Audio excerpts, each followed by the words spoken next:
Sadukan from Houston, Texas. From time to time, you have quoted John Maynard Keynes, the British economist. So I would assume that you have read his investment writings very extensively. What are 2 or 3 investment lessons, in your opinion, one can learn from that economist?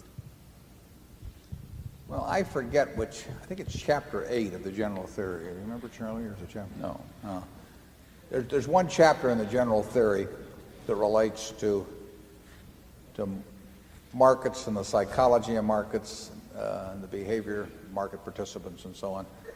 That probably, aside from Ben Graham's 2 chapters, 8 and 20, in The Intelligent Investor, I think you'll find you'll get as much wisdom from reading that as anything written in investments. And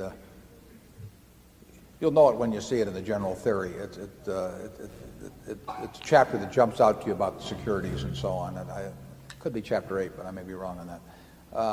But I would recommend reading that. Keynes and Graham, from vastly different starting points, came to the same conclusion at about the same time in the 30s as to the soundest way to invest over time. They differed some on their ideas on diversification. Keynes believed in diversifying far less than did Graham.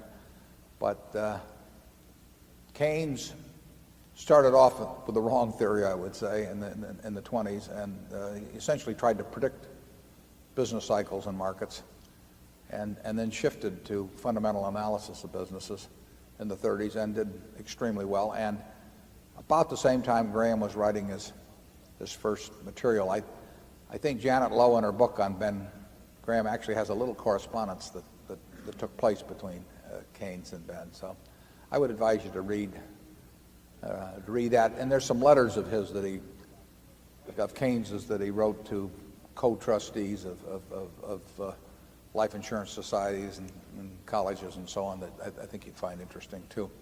It's 1:15, and Charlie and I have to go to our directors meeting at Berkshire, which starts in about 15 minutes. So we thank you all for coming.